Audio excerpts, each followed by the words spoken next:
Selamat datang di channel saya Serangga Gatal. Jangan lupa di subrek, like and share. Mimin doakan semoga kita sehat semua. Oke, kita mulai. Di kejauhan, 5 kapal harta karun besar muncul, menekan awan untuk datang, seperti 5 gunung suci yang bergerak melintasi langit. Harta karun mengalir, dan spanduk sedang berburu. Pada saat ini, suara klakson bergema di kehampaan, menambah suasana dingin ke dunia. Ledakan. Akhirnya, 5 kapal harta karun berhenti ketika mereka berada ribuan kaki dari kota Jiuding. 1, 2, 3. Ya Tuhan, ada lebih dari 50 orang yang hanya ada di alam roh. Selain keberadaan alam roh itu, bukankah ada lebih dari 100 biksu spiritual? Seorang lelaki tua menamparkan lidahnya. Apakah itu hanya fase roh? Tidak, ada juga roda roh. Mata seseorang menjadi panik. Sejauh yang saya tahu, kali ini 5 raksasa kuno telah mengirim monster roda roh tua, yang satu lebih kuat dari yang lain, untuk menekan puncak gunung, sepenuhnya ambil keluarga kerajaan Daxia. 5 roda roh. Ada keributan di lapangan, dan ada keributan. Awalnya, hanya menghadapi pemandangan di mana para biksu spiritual besar berkumpul, membuat orang gemetar. Jika Anda menambahkan 5 karakter spiritual realm untuk duduk di kota, maka barisan seperti itu dapat dengan mudah menyapu seluruh benua Changqing. Perlu dicatat bahwa di dunia saat ini, alam kekaisaran tidak ada, dan keberadaan alam roda roh sudah mewakili kekuatan tempur puncak. Masing-masing dari mereka bertindak seperti jarum di laut dan dapat menghalangi musuh dari segala arah. Dan sekarang, ada 5 alam roda roh, menyatukan ratusan pembudidaya spiritual, jadi orang bisa membayangkan betapa menakutkan barisan itu. Keluarga kerajaan Daxia pasti akan kalah kali ini. Banyak orang memiliki firasat bahwa keluarga kerajaan Gritsia, yang pernah menjadi penguasa dunia, kemungkinan besar akan jatuh hari ini. Menghadapi barisan seperti itu, Su Yi adalah abadi dan Lin Chen yang diasingkan, dan dia ditakdirkan untuk menjadi lengan pria untuk menghentikan mobil, dan tidak ada peluang untuk menang. Beberapa orang mengatakannya dengan pasti. Antara langit dan bumi, itu menyedihkan dan mengerikan. 5 kapal harta karun digantung tinggi di langit, dan ratusan biksu spiritual berdiri di depan kapal harta karun. Bepergian seperti sekelompok abadi, datang ke dunia. Dengan barisan seperti itu, keluarga kerajaan Daxia dilindungi oleh arai batas kota Jiuding, dan ditakdirkan untuk menjadi rentan. Adapun hal kecil yang bermarga Su. Oh, aku ingin melihat bagaimana dia mati. Di lapangan, tetua ketiga Tianxing Jianzai, Mi Tianhe, menunjukkan sentuhan kebencian. 10 hari yang lalu, Su Yi menolak undangannya dan membunuh Xian, pemuda berjubah giok, di depan wajahnya, yang membuatnya selalu menyimpan dendam. Su yang bermarga Su juga mengatakan bahwa ketika raksasa kuno itu dikalahkan, dia memintamu untuk mengulangi apa yang kamu katakan di depannya. Ini tidak diragukan lagi konyol. Di samping Mi Tianhe, seorang pria muda berbaju abu-abu mencibir. Mi Tianhe berkata dengan ringan, konyol. Tidak, dia sangat sombong sehingga dia tidak tahu bagaimana hidup atau mati. Pada saat yang sama, di kota Jiuding, puncak paviliun tinggi. Dari sini Anda bisa melihat pemandangan luar kota yang jauh. Xia Yunjing, Xia Yunjing, jika kamu tidak menundukkan kepalamu kali ini, keluarga kerajaan Daxia dan kota Jiuding kamu akan dihancurkan bersama. Pu Surong melihat ke kejauhan. Barisan kuat dari 5 raksasa kuno juga mengejutkannya.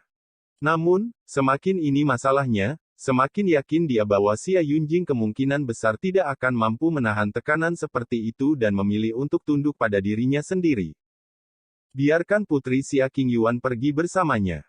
Dan Su Yi, aku percaya bahwa ketika dia benar-benar menghadapi pemandangan seperti itu, dia pasti akan berubah pikiran dan datang menemuiku dengan patuh.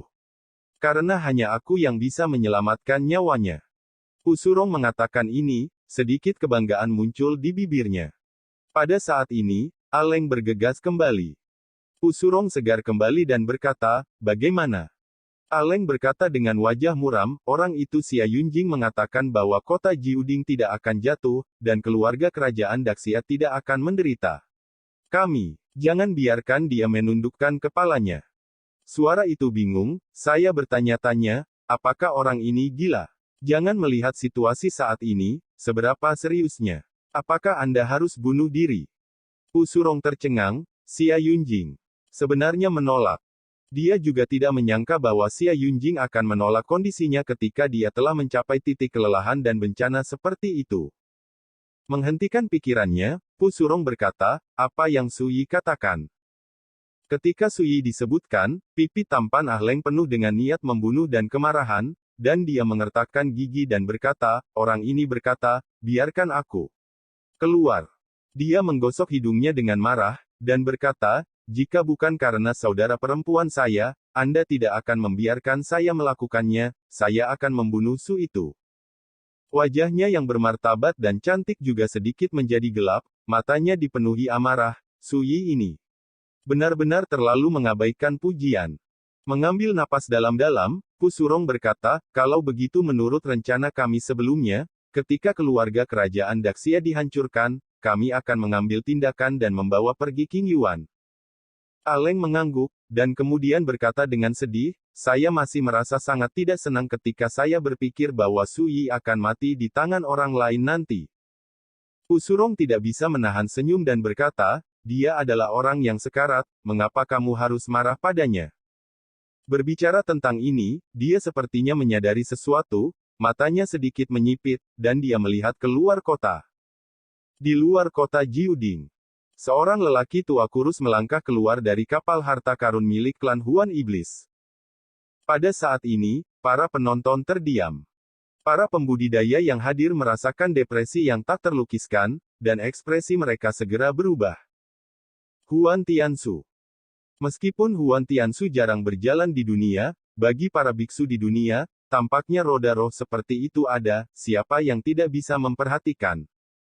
Teman-teman yang terhormat, silakan datang dan bicara. Huan Tiansu melirik 4 kapal harta karun lainnya dan berbicara dengan suara serak. Tiba-tiba, sesosok keluar dari masing-masing dari 4 kapal harta karun. Mereka adalah pendeta Tao berjubah hitam, seorang pria berjubah ungu, seorang biksu tua berbaju abu-abu, dan seorang wanita berbaju warna-warni dengan kotak pedang. Pada mereka, baik api emas terbang ke langit, atau sinar matahari bersinar, atau harta karun itu husyuk, atau pedang melonjak ke langit. Ada 4 alam roda roh. Orang-orang kuat yang tersebar di sekitar kota Jiuding semuanya gemetar ketakutan. Apakah ini kota Jiuding benar-benar penuh dengan udara, dan bisa disebut sebagai harta spiritual di dunia sekuler? Pendeta Tao di Xuanpao memandang kota Jiuding dengan penuh emosi. Dia memiliki janggut abu-abu dan rambut abu-abu, kocokan di tangan, dan lengan yang elegan. Bau seperti angin. Tianji Daomen Grand Elder, seorang biksu hebat di alam roda roh. Sayang sekali keluarga kerajaan Daxia keras kepala, kota Jiuding ini. Itu akan dihancurkan hari ini.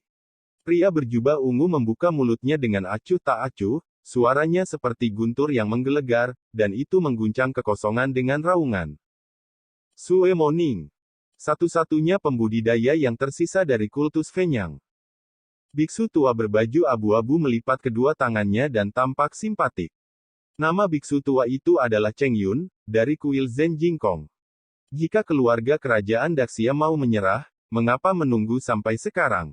Menurut saya, mereka menyerah hari ini, dan mereka harus dihukum sebagai contoh. Wanita dengan pakaian warna-warni yang membawa kotak pedang itu berkata dengan nada membunuh. Ni Wanzi, penggarap pedang alam roda roh Gunung Pedang Yunyin. Ngomong-ngomong, itu Suyi, kali ini kita harus menyingkirkannya. Ni Wanzi berbicara dengan dingin. Suyi menyebutkan nama ini, 4 alam roda roh lainnya ada, dan mereka semua mengangguk. Kali ini mereka berkumpul, salah satu tujuannya adalah untuk membunuh Suyi. Kali ini, saya menunggu untuk membentuk pasukan besar tingkat Dao spiritual. Para prajurit akan berada di bawah kota, dan hanya satu Suyi yang ditakdirkan untuk tidak menimbulkan badai. Nada bicara Huan Tiansu dingin dan ekspresinya acuh tak acuh.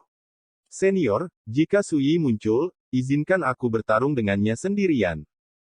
Pada saat ini, di kamp Tianji Daomen, seorang pemuda berjubah Tao berdiri. Dia terlihat seperti naga dan phoenix, dengan alis pedang dan mata bintang, dan jambul bulu di kepalanya. Terutama sepasang mata, bersinar seperti bintang di langit, angin dan guntur melonjak antara membuka dan menutup, itu sangat menakutkan. Tiba-tiba, semua mata tertuju pada pemuda berjubah ini. Ketika dia mengenali identitasnya sebagai seorang pemuda berjubah Tao, ada kegemparan di lapangan. Mingguan. Pemimpin generasi muda Tianji Daomen, seorang penjahat kuno yang menempati urutan kedua dalam daftar bintang, dan memiliki ranah kultivasi spiritual yang hebat.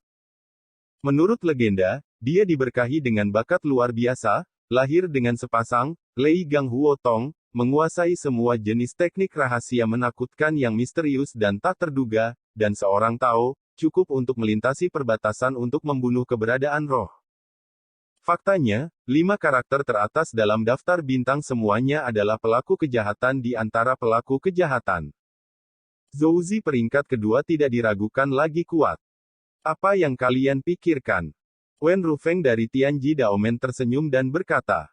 Huan Tiansu berkata, selama itu tidak mengganggu upaya saya untuk membersihkan keluarga kerajaan Daxia, tidak apa-apa. Terlebih lagi, saya masih menunggu di sini, bahkan jika ada kecelakaan dengan teman kecil Zhouzi, itu bisa tepat waktu. Penyelamatan. Kata-kata itu tampak damai, tetapi ketika mereka jatuh ke telinga Zhouzi, dia mengerutkan kening. Tenang, senior, saya akan melakukan yang terbaik untuk mencegah kecelakaan terjadi. Zhouzi sedikit membungkukkan tangannya, dan ekspresinya penuh percaya diri dan tekad. Huan Tiansu tersenyum dan hendak mengatakan sesuatu ketika matanya tiba-tiba menatap tembok tinggi kota Jiuding di kejauhan. Hampir pada saat yang sama, orang lain yang hadir berhenti berbicara dan menoleh. Di bawah cahaya langit, tembok kota kuno ditutupi dengan kilau samar. Dan di atas tembok kota, saya tidak tahu kapan sosok tinggi muncul.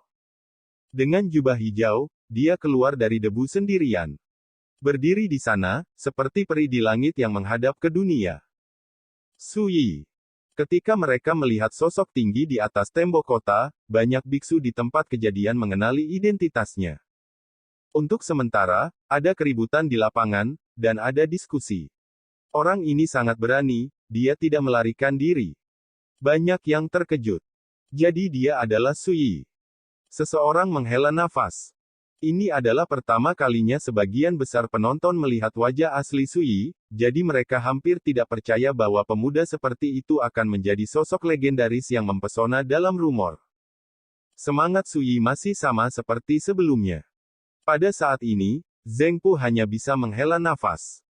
Melihat sosok akrab Suyi, Qi Jiansu, Gu Changning, Fouzi Chenlu dan tokoh berpengaruh generasi muda lainnya, semuanya memiliki perasaan campur aduk saat ini. Beberapa bulan yang lalu, mereka masih bisa bersaing dengan Suyi. Tapi sekarang, ketika mereka menghadapi Suyi lagi, mereka jauh di belakang. Orang ini benar-benar gila.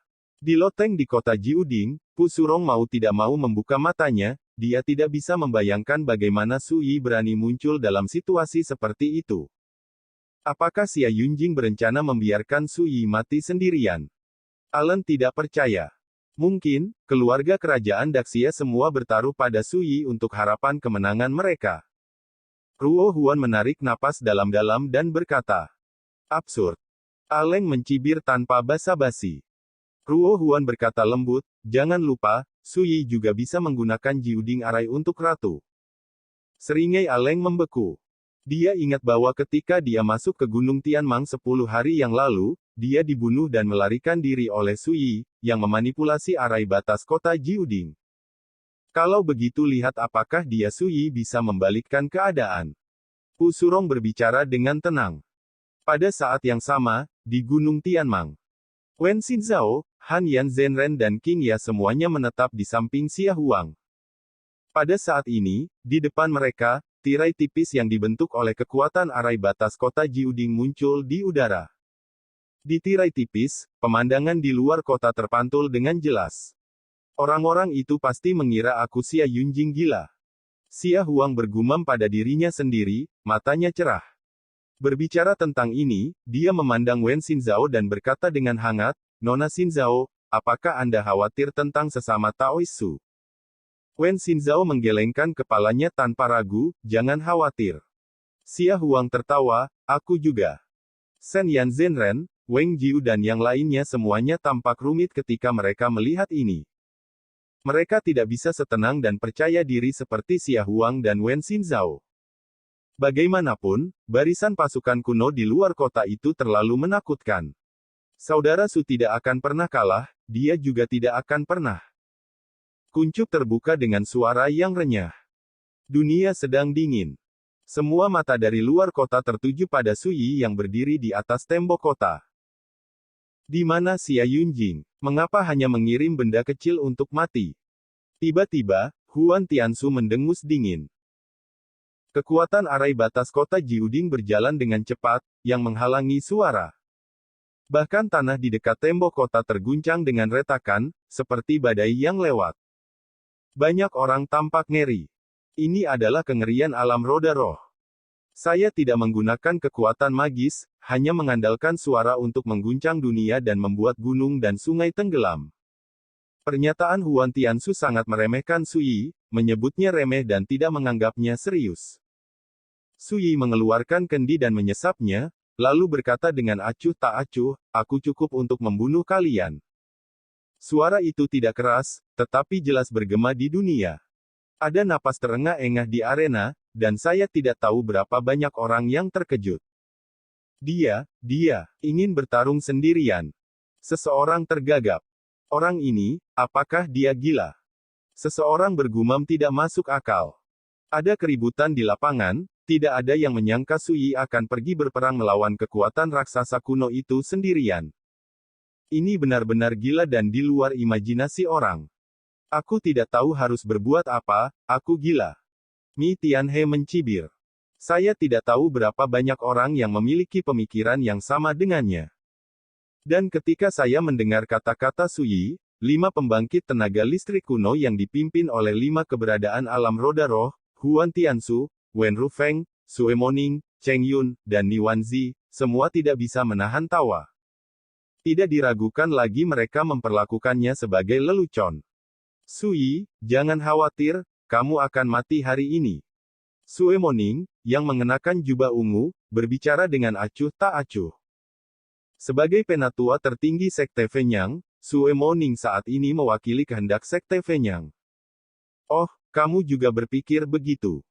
Su Yi menyeringai, dengan satu tangan di belakang punggungnya dan tangan lainnya memegang kendi, matanya menyapu sekeliling. Biksu tua Cheng Yun di kuil Jingkong Zen melipat tangannya dan menunjukkan ekspresi belas kasih. Su Yi, serahkan warisan Daomu, aku tidak keberatan kamu dipenjara di kuil Jingkong. Bao Rufeng dari Tianji Daomen membuka mulutnya dengan ringan. Kamu bisa menyelamatkannya, tapi aku tidak akan mengampuni dia. Dia membunuhku, keturunan Yunyin Jianshan. Hari ini, kita harus membayar dengan darah dan darah. Suara Ni Wanzi dari Yunyin Jianshan dingin dan membunuh. Keberadaan alam roda roh ini tampaknya memperlakukan Su Yi seperti ikan di atas talenan, dengan sikap memberi dan menerima. Betulkah? Senyum tipis muncul di wajah Su Yi, tidak seperti kamu, permintaanku sangat sederhana.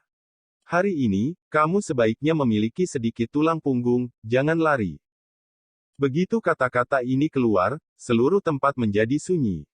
Semua orang memandangnya dengan tidak percaya, seperti orang gila. Senior, biarkan aku bertarung melawan satu. Pada saat ini, Zhou Zi tiba-tiba melangkah keluar dan datang ke depan kekosongan. Apakah kamu akan mati lebih dulu? Su Yi sedikit terkejut. Seorang karakter di alam transformasi roh berani bertarung dengannya dalam situasi seperti itu. Dapat dilihat bahwa pihak lain jelas sangat percaya diri dengan kekuatannya sendiri. Zhou Zi mengabaikan penghinaan dalam kata-kata Su Yi, menundukkan kepalanya sedikit, dan berkata dengan keras, Tianji Daomen Zhou Zi, tolong beritahu rekan Taoisu. Sikap tenang seperti itu menyebabkan ledakan tepuk tangan di lapangan. Ini layak menjadi penjahat peringkat kedua dalam daftar bintang. Beberapa karakter yang lebih tua dalam pertunjukan itu juga terkesan dengan sikap bijaksana mereka dan kagum. Tidak bisa, ayo pergi dengan orang tuamu. Su Yi menggelengkan kepalanya sedikit. Dia tidak tega bertarung satu lawan satu dengan karakter transformasi roh. Faktanya, karakter hari ini dari alam yang sama telah lama diabaikan oleh Sui. Zhou Zi mungkin sangat luar biasa, tetapi di mata Sui, itu sama dengan aslinya. Gaya Dongguo hampir sama. Zhou Zi terlihat sangat tenang dan tidak terpancing, dan berkata, jangan terlalu memikirkan dirimu sendiri, sesama Taoisu, para tetua itu ada di sini untuk berurusan dengan keluarga kerajaan Daxia, tidak secara khusus untuk berurusan denganmu. Implikasinya adalah Anda, Sui, tidak memenuhi syarat untuk membiarkan alam roda roh itu menembak. Jarum tersembunyi di kapas. Sui tidak bisa menahan tawa. Sikapnya lebih santai daripada berjalan-jalan di halaman. Bahkan para penonton harus mengakui bahwa aura Sui saat ini tidak tertandingi. Lagi pula, siapa yang berani menghadapi formasi luas yang terdiri dari 5 alam spiritual dan ratusan biksu spiritual, siapa yang bisa begitu tenang? Silahkan. Zhou Zi mengambil tangan. Ledakan. Dalam kehampaan, guntur dan kilat terjalin, dan penguasa batu giok yang terbakar dengan api ungu muncul, di mana dua kata Taois kuno, Lightning Flame, terukir. Zhou Zi menjentikkan penguasa batu giok dengan jari-jarinya, dan ekspresi bangga muncul di alisnya, dan berkata, penguasa Leiyan, harta spiritualku, telah dikorbankan sejak itu. Sebelum selesai berbicara, Sui menyela, saya tidak tega mendengarkan kata-kata terakhir dari orang yang sekarat, cepatlah, jika Anda membiarkan saya melakukannya terlebih dahulu, Anda hanya akan mati lebih cepat. Zhou Zi terdiam. Matanya menyala dengan guntur dan api, tubuhnya penuh aura, dan dia mengucapkan setiap kata, Sui, kamu akan membayar harga untuk kesombonganmu. Ledakan. Dia mengambil langkah ke depan, kekosongan meledak dan runtuh, guntur dan kilat yang hebat terjalin dengan nyala api yang menyilaukan, beredar di sekelilingnya. Terlalu kuat. Jika saya tidak melihatnya dengan mata kepala sendiri, saya tidak akan pernah membayangkan bahwa ini adalah kekuatan yang dapat dimiliki oleh pembangkit tenaga listrik pengubah roh. Alam roda roh lainnya memiliki mata yang halus. Tianji Daomen dapat memiliki penjahat yang menentang surga, yang membuat mereka iri. Wen Rufeng menggerakkan janggutnya dan tersenyum, rekan Taois memujinya, untuk Zhou Zi, mungkin sulit untuk menemukan lawan di ranah yang sama, tetapi dia masih memiliki jalan panjang di masa depan. Terlihat sederhana, tapi sebenarnya berisi. Luan berpanjangnya lebih dari 10 kaki, mandi dalam guntur dan api, seperti roh guntur yang dikabarkan, memancarkan atmosfer menghancurkan langit dan menghancurkan bumi. Apa yang jarang adalah bahwa itu jelas diringkas oleh Taoisme, tetapi itu hidup, seperti makhluk hidup, penuh dengan napas Tao yang misterius. Ini menunjukkan betapa indahnya kendali Zhou Zi atas kekuatan Dao. Bahkan monster tua yang hadir pun luar biasa. Ledakan. Kekosongan tidak teratur, dan para dewa bersinar. Burung Luan mengepakkan sayapnya dan membunuh dunia. Kekuatan semacam itu bahkan lebih baik daripada Dong Guofeng, yang menempati urutan ke-7 dalam daftar bintang. Dari samping, dapat dilihat bahwa peringkat King Yunlou dari daftar bintang cukup adil dan ketat. Tapi menghadapi pukulan ini, Sui menggelengkan kepalanya sedikit. Sosoknya berdiri di kehampaan, tangan kanannya menempel di belakang punggungnya, dan dia melambaikan jubah lengannya dengan ringan. Ledakan. Burung Luan besar yang bergegas menuju wajah, seolah ditampar oleh tangan besar dewa, tiba-tiba meledak dalam kehampaan, berubah menjadi guntur, api, dan hujan. Dengan jentikan lengan, itu menghilang. Sekian dulu update-annya, tunggu lanjutannya di channel saya Serangga Gatal, di subscribe ya guys. Terima kasih.